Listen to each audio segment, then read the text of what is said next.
Welcome to Dodgers Daily. Casey Porter here, as you can see on your screen, joined by Coach Holt, and super excited about that. Yes, I love that hat, Coach, but my hat's sweeter. Got it last night. Check it out. The tulsadrillers, a new drip. Yeah. I got to get one of those. I love that hat. Absolutely, with the drip, man. The drip right here, right? Okay, and got it at the team store last night, and got to see my man Robo pitch. Got to see Dalton Rushing get a home run. Got to see Austin Beck get a home run. Got to see a whole lot of fun. Got to see Juan Murillo hit 100.3, and then also got to see Damon Keith with the walk-off about 10 feet in front of my wife and I's face. So, man, that was a lot of fun last night. Also, then on the way home, got to listen to the Dodgers game and then watched it whenever I got home as well. So that was a lot of fun as well. But, hey, let's back all the way up, Coach. Have not gotten a chance to talk to you since the Dodgers went into the Bronx and kicked some ass. I know they lost the last game, but hey, one thing I really liked about both you and Coach Barakoff you both messaged exact same message. Hey, that was great baseball. Yeah, it was.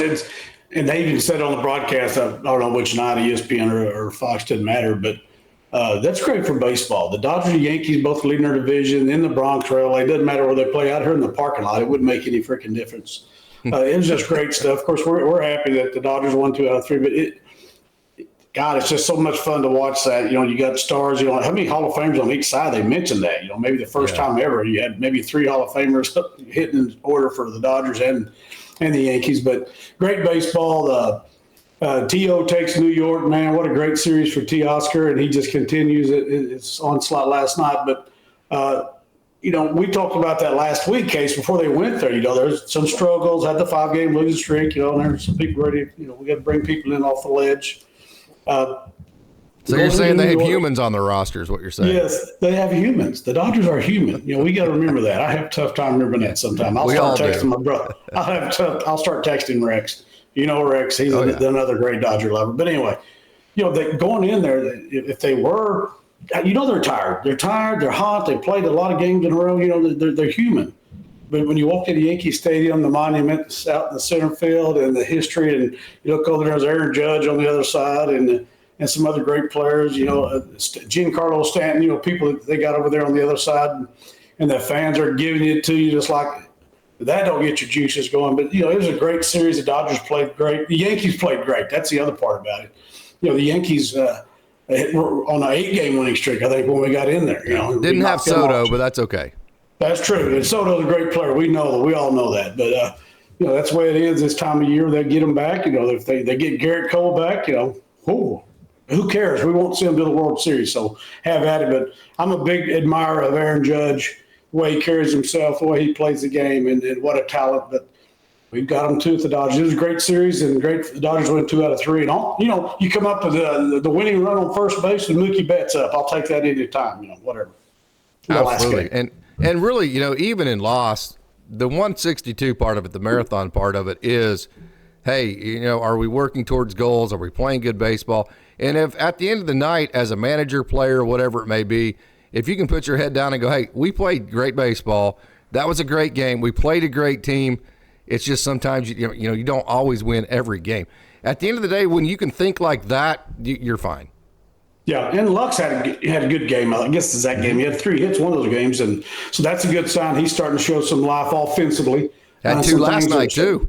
Yes, he did. And a big win over the Rangers last night. But he started to come. We all kept feeling like he would at some point. He's not going to be a batting champion or anything, but he could be hovering 280s to 290 type guy, or even maybe a touch 300. It'd be hard now, but he could. But he has that type of ability, so it's good to see him come around offensively. It absolutely is. Thing about him, though, and hey, I'm his biggest fan. I'm his biggest supporter. I will defend him forever. Having said that, at the same time, that means you have these high expectations for him. If he's going to become the player that I think he could be, and I think probably a 260, 270, and I think on the right year, I think he could hit 280, 290, maybe 300, something like that. If everything went in and play perfectly for him. I will say this, though, he's got to quit striking out as much and then got to walk more. He's got to be the guy that's walking almost as much as he's striking out because the exit velos haven't been great. But we'll get to him here in just a minute. We'll get into some of the players. Hey, let's get into this Rangers deal, Coach. I wanted to start out by saying welcome back, Corey Seager. In 2015, when the Dodgers first came to Oklahoma, I think it was 2015. I get my years all mixed up. Actually, Ramon Troncoso, who is a pitching coach at Rancho Cucamonga, actually pitched at this game. So I get to communicate with him about it every now and then. It was I believe, 19-inning game in Oklahoma City. Corey Seager played every single inning of that game. And I was there, of course, me being the geek I was, and I was so excited the Dodgers were in town, right? I watched every single inning, and Corey Seager was having fun the entire time he was playing. And he was a big prospect. And at that point, I was like, I'm sold on that guy. I love Corey Seager. No doubt about it. Of course, I've told you this before, Case. We're geographically, where we're located, we're all Dodger fans, but you've probably got some love either for the Cardinals, the Rangers, and that sort of. I was a Ranger fan. When they first came, I was always a Dodger fan, but when they came into the Dallas-Fort Worth area, I become a Ranger fan as well. So that was great, the season they had last year. They're struggling this year. They got a great manager, great players. As we all know, you can turn that around. The Diamondbacks were struggling last year, ended up in the World Series. So you never know. Things can change. And like I said, they've got two good players and a great manager. So things could change there. But that was a great win for the Dodgers to come back and to have Corey Seager in town and they get the ovation. It's like when you see players go back into St. Louis. You don't see that everywhere. It doesn't matter if they played for the Cardinals 10 years ago. They get a standing O. And if you're Albert Pujols, you'll get a 15-minute standing O. Or Matt Holliday when he went back in there. But that's the great thing about the Dodger fans. Remember what Corey was what he is now to this day. He's still a great player, and you can see the smile on his face last night when he come out of the dugout to the wave of the Dodger fans. That was awesome. That's a great moment for him and Dodger fans to acknowledge a former Dodger great who we all love. We still love him. Absolutely. And I think if you follow Dodgers Daily at all, you know that we root for these guys as soon as they move on somewhere else, especially the prospects guys who haven't made the major leagues yet. More so in that vein, because we just want to see these guys have a chance at a major league career. We root for them as much as soon as they move on as we did when they were a Dodger. So that was exciting and fun to see Corey Seager back in Dodger Stadium. That was definitely a heartwarming moment for me, because I get to remember these guys back before they are the Dodger, the legends that we know now, and it's just super cool to see that. Another thing you mentioned, the great manager of the Rangers. Listening to Rick Monday, by the way, he's a national treasure, by the way. Rick Monday on the radio is just insanely good. Every chance I get a chance to listen to him, I do, because it's like listening to my friend Eddie Daves, those guys that have been in the game forever. You just shut up and listen, because there's just so much wisdom and knowledge and just greatness to pick up on, and that's what I do every time I listen to Rick Monday. So I say all that to say that I believe I heard him say that Chris Bochy is 2 wins away from being the 9th all-time winningest manager, and he's won World Series with multiple franchises. We are witnessing one of the greatest managers of all time. Got to give it up to Bruce Bochy. No doubt about it, Casey. We've talked about that here, and I think you feel the same way. Our lineage says we were supposed to be giant haters, but always, even when Bochy was with the Giants, the respect, because there's several times they didn't have the best record in baseball, and they get towards the end, the next thing they won 3 World Series, or I think what it was with them. You can just tell the players enjoy playing for him. Well, we know for a fact, that Andrew Heaney, that's one of the reasons he stayed. Mm-hmm. He loved his pitching coach, and Mike Maddox, he loved Bochy. He's close to home, and he's got a World Series ring. Why leave? He could get more money other places the same way. So he relayed that to my brother, how he felt about Bruce Bochy, but just a class act, a great manager. And the proof's in the pudding, and that's something. I'm old enough to remember when Bruce Bochy was a backup catcher for the Astros when his playing days. He was a big guy, he never was a star, but that's kind of how they is. Being a catcher, as we all know, the catchers, those guys are the ones that are in on every pitch of every game. They understand every part of it. They understand pitching, they understand catching, they understand infield, outfield play. That's why a lot of those guys are great managers, and Bochy's sure one of the best to ever do it. Yeah. Well, they're the only player on the field that has the entire game in front of them, right? Everybody else has at least part of it to their back. And then also they're the only position on the field that has crossover between the pitchers and the position players. So they have to know every part of it. And we see this all the time. Sometimes, those guys that aren't necessarily the most talented players become the best coaches and managers because they didn't have the insane talent, so they had to learn the game and all the margins and the edges to have an advantage, right? And those are the guys that become the best coaches. Well, you look at Tommy Lasorda right there, close to our hearts. A minor, and I don't know if he ever made the big leagues as a pitcher, but he understood the game, loved the game. Tony La Russa. I mean, I know the list goes on and on. I don't know Jim Leland's total background, but I love Jim Leland. I'm pretty sure he's a minor league guy in there somewhere. My God, that was his team. He was the manager of that team, right? I saw that again on video. I sent that to Marty Lees again. I sent it all the Stillwater High coaches. And Barry Bonds loves him, by the way. Barry Bonds loves him, by the way. Talk about respect. He understands. Yeah, I bet, he has total respect for him like everybody else in the game of baseball. But those guys, that's true. They always said that, Pete Rose wasn't a great manager. I'll just say it. I don't know if he was or not, but forget about everything else he did. But I'm just, some of those greats never were good managers. They can't relate to the downline guys. That's why a person a lot smarter than me related at one time. Those guys can't relate to the guy hitting 190 because they were never 190. They're like, hey, what the heck? It's not that. But the guys like Lasorda, La Russa, Bochy's, they get it. They know they're only as good as your team's only as good as your weakest link. We all know that, Case. We do the same thing in high school. Our stars, Ethan Holliday's not going to get anything to hit when the game's on the line. It's going to be some of the other 8 guys, somebody hitting around him. Our 8-hole hitter for Stillwater Pioneers going to have to do something the same way anywhere. You have to have that. You have to have that where everybody understands the situations, and you have to have those guys, the Bochy's of the world, the Tommy Lasordas. They get it. They get that. Not everybody's a star, but yet you got to manage them. They're an important part of your team. Back when Ogden was in the Pioneer League and they were the rookie team, of course, that when they reshuffled in 2020, all those rookie teams went away. Now they go to the complex and they go to Rancho sometime in July or August after the draft. But he would love going to Ogden, Utah, because he managed there. And then Austin Chubb, who was the manager of Ogden in 2019, when I interviewed him, said that Tommy Lasorda would come, he would sit down, he would put his feet on the desk like he was one of the dudes. And keep in mind, this was the rookie team for the Dodgers, right? And he knew every single player's name on the team. And he knew, all about them. I mean, hey, this guy's fast. Hey, this guy bunts. Hey, this guy has a lot of – and it was – Austin Chubb was like, this guy doesn't just love the Dodgers. He loves baseball, and he loves just the whole institution of the whole thing. Tommy Lasorda was absolutely amazing. Yes, he was, like I said, he's close to our heart being Dodger fans, but, just the love of the game, grew up a Dodger, grew up a baseball guy in the Italian neighborhoods, those old, Garagiola and all those guys grew up together in St. Louis. Yogi Berra, they all grew up in the same neighborhood playing stickball and became the greats of the game. So that's the great part about it. That's why we all love baseball. I don't care about go analytics, computer, blah, blah, blah. I don't care. Go watch the Yogi Berra deal on Netflix. I think there's a documentary on Yogi Berra and, any of those old baseball guys. That's great, great stuff. Hey, by the way, was Tommy Lasorda actually pissed at the Philly Fanatic?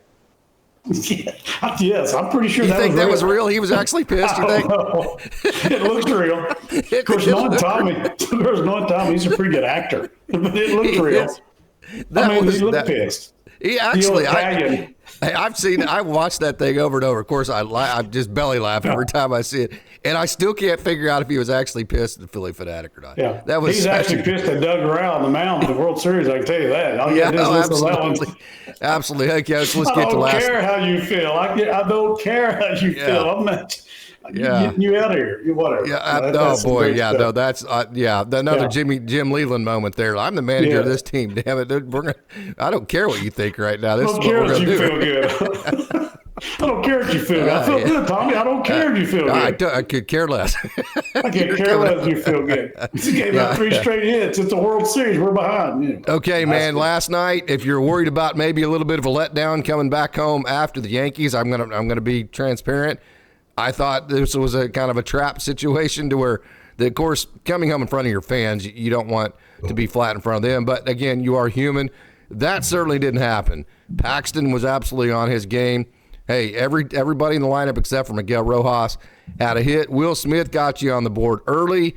And then in the 4th inning, how about the bottom of your lineup? Gavin Lux gets a hit. Andy Pages gets a hit. You start a rally, and then Mookie Betts clears the bases with 2 outs. Last night was a thing of beauty. Bottom of the order didn't, like we talked about all the time, on any level, when your bottom of the order can turn the lineup over, Yep. especially when you can turn the lineup over and Mookie Betts steps into the box. That's always a great feeling. But yes, Pius had 2 hits, I think, last time. I think he was 2 for 5. Did I see that correctly? And Lux had another 2 hits. So, yeah, that's the way when Roberts and them get in front of the old chalkboard in their office with the dust flying and everything, that's how they drew it up. So that's how you set up a game plan. These guys at the table sitting, as we say now, with the DH, and you don't have a pitcher hitting 9-hole. That's important once you get down the bottom of the order, especially with the Dodgers 1, 2, 3 hitters are amazing. So, yeah, and I keep hearing that Mookie Betts is getting worn down by shortstop, Coach. But then whenever you kind of look at the underlying metrics, I was listening again. This is from Rick Monday. I believe you heard that he is the third. I believe I heard him say that Mookie Betts is the 3rd best hitter against fastballs of everybody in the major leagues. So if a guy is physically wearing down or even mentally wearing down, where you would see that is against velo. And so the fact that Mookie Betts is that good against velocity with fastballs tells you that there is no wear down to this. No, he's not wearing down. And, we talked about, there's 2 ways of looking at it. Did the Dodgers come off a great series in New York and have a letdown? Or you can look at it the other way. They were down kind of going into New York. Maybe this kind of jump starts them a little bit to make a run here, and hopefully that's what we're looking for. Now we're kind of going to start heading the other way, and it's kind of like, hey, that felt pretty good. That was kind of fun. Your body feels a little bit better, and you get after it, and you get a big win here. So it can go the other way, but it's great. Yeah, velo, you're absolutely correct. If he's beat down, the first thing he's going to do is get beat with fastballs. Mm-hmm. And nobody's going to beat Mookie with a fastball right now. I don't care how hard it is. So that just tells you, and let's face it, these guys have got analytics. These pitchers are great. You sit behind the home plate, even at Oklahoma City, Case, or Tulsa. You're even up here at Oklahoma State watching these college guys. You're like, how does anybody ever hit this stuff? Yeah, man. It's stupid. So we've said this, and this is not, not anything earth-shattering here. Being great or even good at baseball is hard. It's not easy. So, we forget that sometimes. We do. We absolutely do. Hey, Freddie Freeman, I was shocked his home run last night was the first home run all season that was left of second base to the opposite field of second base, which shocked me because he does such a great job of using all fields. So that's the perfect case scenario. We talk about who's the perfect hitter, right? And I always use Freddie Freeman mechanically, but then also just from his spray chart as well. So what he does is he has pull side power. So when he wants to hit a home run, he pulls the ball, right? And then he gets all of his hits to the middle of the field. That is like the absolute perfect hitter.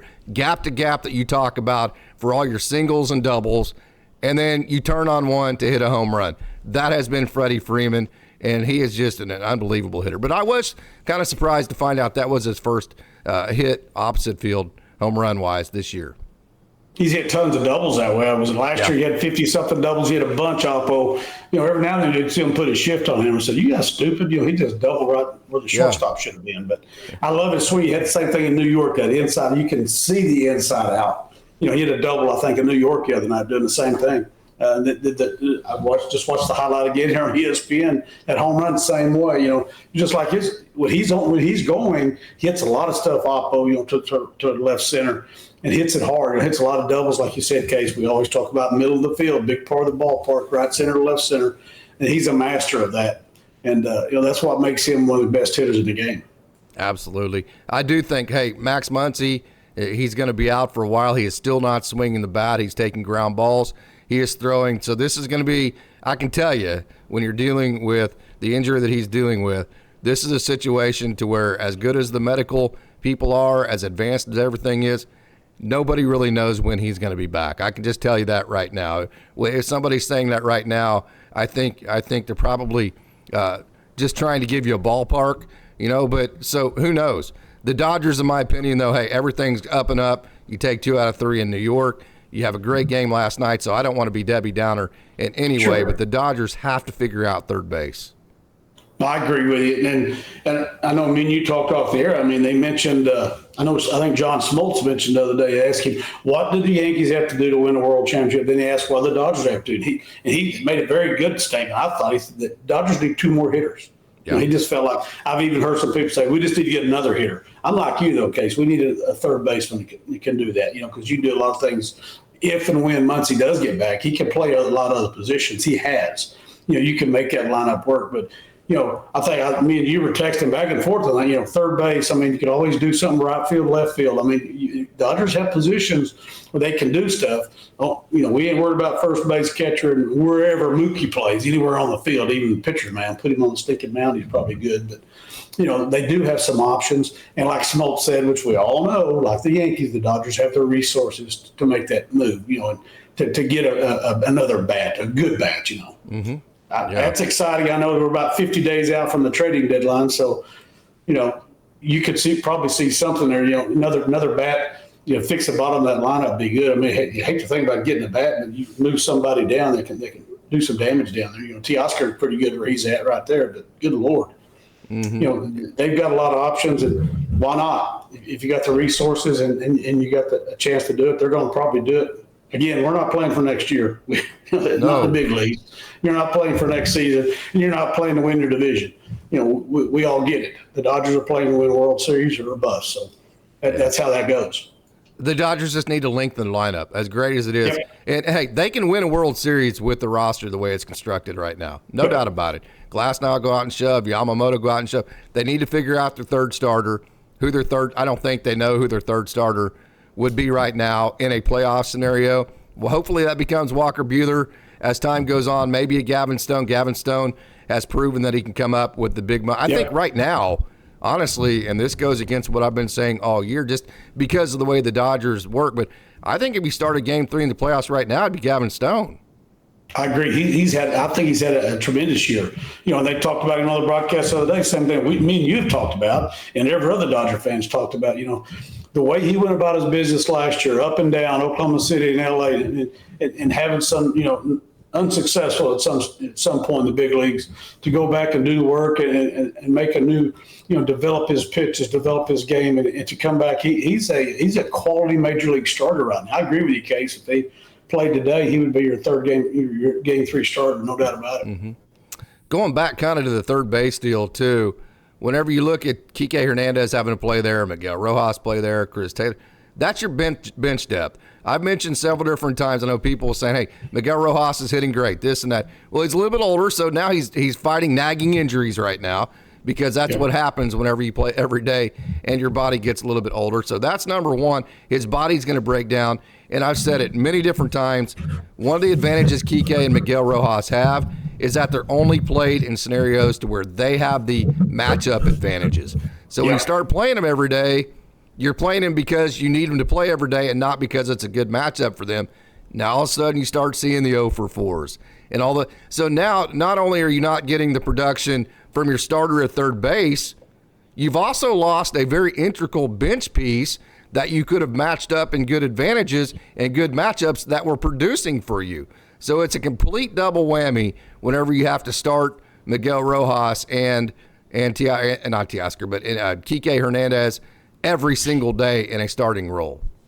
We know how teams are set up, Case. You set the Guthrie Blue Jays up the same way I set the Stillwater Pioneers up. Every team has role players, and they're very important to you. They may not feel that way because they're not playing every day.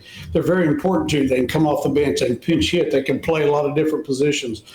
It's like taking a relief pitcher who's your left-handed specialist, a 35-year-old who's got nasty stuff, who just comes in to get the left-handed hitters out, and all of a sudden you make him a starter. He ain't going to have success. He's just not, because that's not his role in the team. So you hit the nail on the head right there. You got these guys that are great coming off the bench and able to spot duty for you. That's what their role is. Their role isn't to play every day, like it or not. They're just not. So you're absolutely correct there. Taylor and those guys, I mean, those are great to have come off the bench when you get an injury or somebody gets hit with a pitch and need to take them out for a few innings. Those are those guys, and every team has to have them. Just like your bullpen, everybody has a role, and when you change those roles, then you're going to see some, not success.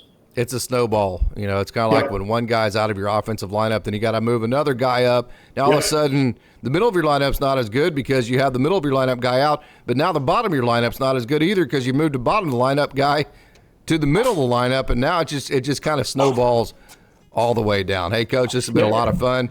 I didn't have any show notes today. I was like, the heck with it. I was in Tulsa all night last night. going to show up and talk to Coach Holt, and we might end up in Alaska. I don't know where we'll end up with this conversation. Hey, yeah, nice, Coach. Very nice. Gear on, my buddy Casey took care of me. You got the new duds. Nice. I got mine on too. These I ain't gonna lie, man. These are pretty sweet. These duds are pretty. I gotta get Melissa to buy me one of those Tulsa Drillers cap. That Tulsa Driller cap you got on right there you bought last night in Tulsa is pretty awesome. So you need one of those. You need 2 $20 bills and 3 $1 bills. That's what you need. They don't give them away. No, they don't give them away. I need to tell them, listen, I got 2 $20 bills and 3 ones, and I can get one of those. Okay. That's right. That's correct. You did a second job. Yeah, that's exactly right. Hey, Coach, it's been a lot of fun. $2 hot dogs and beers, right? Didn't you have $2? We didn't find it, man. They had $2 Tuesday everywhere, and we went up there and paid like $6 for a drink or something. So we never found the $2 stuff. Guess they don't have a calendar up there, some of those booths. So, okay. Yeah, I guess not. We got the chicken strips. Wife got the Mazzio's pizza. Both got drinks, got some fries. It was a good time. So good. And the Drillers won. Henny looks good. He's still skinny. He still looks healthy. He's good. Henny looks great, Coach. Henny looks great. Yeah, it was a great night. And the Drillers are getting better. My brother-in-law gave me that scouting report. He said they look like they're playing better, so that's good. Yeah, they are playing a lot better. They're doing really well. Got to see a guy hit 100 miles an hour on the gun last night, Juan Maria, so that was a lot of fun. Coach, it's been a lot of fun. It's always great to see your face. You know I love you, and we'll see you next time. Love you too, Case, and go Dodgers.